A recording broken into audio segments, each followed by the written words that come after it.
Jacob, namely Israel, heads up to meet Joseph in Goshen, part of the land belonging to Egypt. Jacob offers sacrifices to God when he comes to Beersheba along the way. Here God promises Jacob to make him into a great nation. His people will become the nation of Israel. Even though they've been promised the land Jacob was in, he has to leave it before he can return. It won't be the last time that happens in Israel's history. It's all part of God's plan, though. He said this to Abraham years before, that his people would be strangers in a land and afflicted there for 400 years. That's where we're headed into in the story. It was part of God's foreseen future that Joseph would be a slave. He knew it, prepared a place for him, arranged his deliverance, and used it for the good of his people.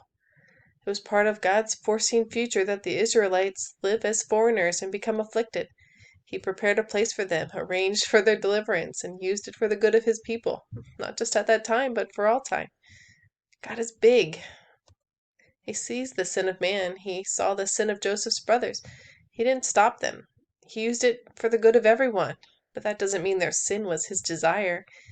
God uses all things for good. Not all things are good. Just because God didn't intervene and stop the course of free will doesn't mean it was his will and his good purposes at work. It just means God is bigger than it all. Bigger than our sin. Bigger than the evil hearts of dictators. God is big, and God is good. So we obey and choose not to be afraid.